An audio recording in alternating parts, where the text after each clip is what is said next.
Ал бастай бер. Видео қосылса, ондағы тіркеу басталсын да қатысушылардың. Zoom қосылды. Тіркеу парағынан өтіп жатыр. Тіркеліп жатыр. Саламатсыздар, құрметті қала тұрғындары. Бүгін ашық жиналыстар нысанында қоғам тыңдау өткіземіз. Қоғам тыңдаудың тақырыбы Шымкент қаласы Сайрам көшесі нөмір 1 мекен жайда орналасқан құрылыс материалдар жауапкершілігі серіктестігінің Күпші зауытындағы экологиялық рұқсат бойынша қоғам тыңдау өткіземіз. Қоғам тыңдауға төрағалық жасайтын менің есімім Оралбек Тимур Құрбанұлы, қалалық жайлы ортаны дамыту басқармасының экология бөлімінің бас маманы. Қоғам тыңдаудың ережелеріне сәйкес қоғам тыңдау бастамас бұрын алдымен хатшы сайлап алуымыз керек. Кімде қандай ұсыныс бар? Хатшы кім болады? Аты-жөніңізді толық айтып, Есімім Анар Ақсарбек, мен Қазақстан Экопроект компаниясының экология есептемемін. Ары қарай мен хатшы болып сайлаймыз.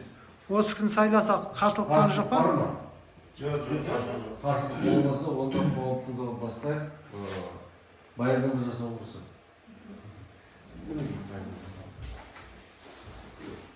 Қайырлы күн. Тапсырыс беруші, яғни құрылыс материалы жауапкершілігі шектеулі серіктестігі, яғни олар жоспарлап отырған Күпші зауыты салынады. Олар Күпші зауытының мекен жайы Шымкент қаласы Сайрам көшесі нөмірі 1 кәсіпорынның жылдық өндірістік қуаты 7.200.000 дана, ал жыл ішінде жұмыс күндерінің саны 360 күн.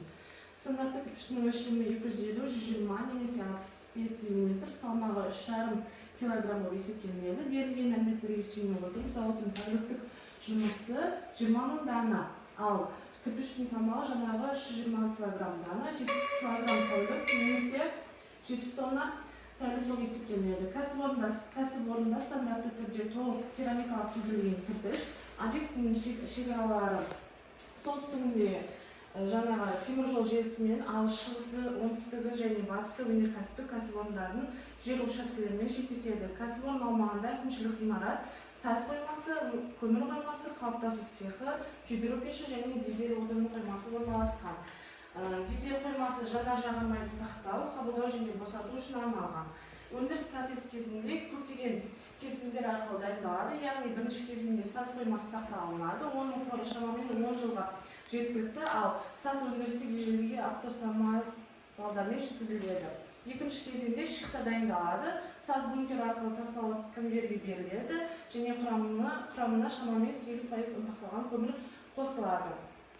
Қоспа ұсақ және ірі ұнтақтаудан өтіп, ылғалдылығы 20-22%-ға жеткілікті, араластыру нәтижесінде біртекті масса алынады. Үшінші кезең, яғни қалыптау, дайын масса вакуумдық престен өткізіліп, ауа мен газдан тазартылады және тығыздалады. Престе шыққан сазды брус кесіліп, кірпіш сірес түрінде қалыптасады. Төртінші кезеңде кірпіш сірес туннельді кептіргіште пештен шыққан ыстық газдармен кептіріледі. Бұл кезеңде кірпіштің ылғалы азайып, беріктігі арттырады. Бесінші кезеңде, яғни күйдіру процесі, бұл 1050 градус температурада 12 камералы шеңберде пеште жүзеге асырылады. Оның отын ретінде көмір пайдаланып, оның шығыны әр конустар және желдеткіштер арқылы шектеседі.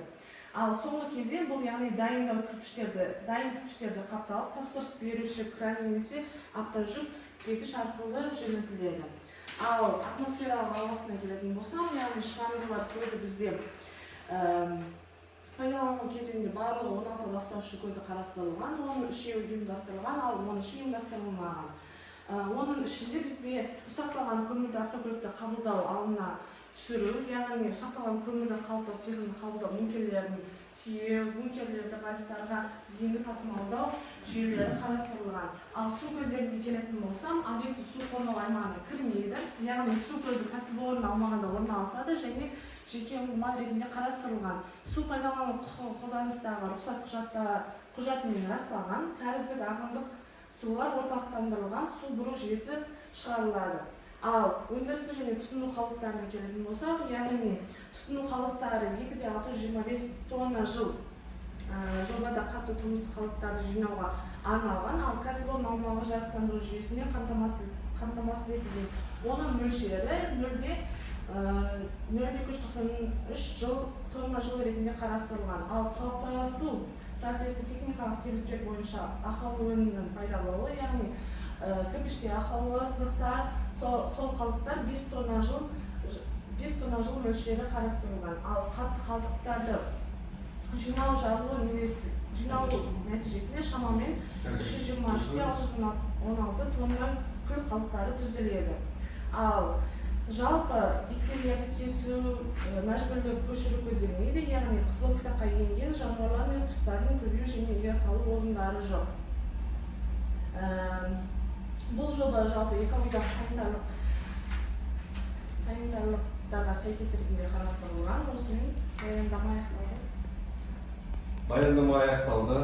Баяндамаға байланысты сұрақтар, ұсыныс пікірлер бар ма? Тұрғындар тарапынан қандай сұрақтарыңыз бар, ұсыныстарыңыз бар, түсінбеген жерлеріңіз болса сұрап алыңыздар. Түсінікті сұрақтар жоқ. Зумда отырғандар бар ма?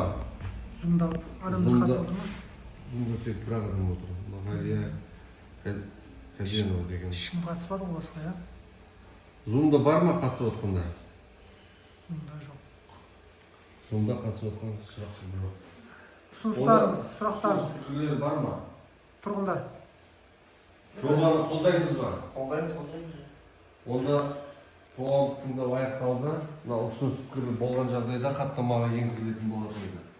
Онда барлықтарыңызға рахмет. Қоғамдық тыңдау аяқталды. Сау болыңыздар.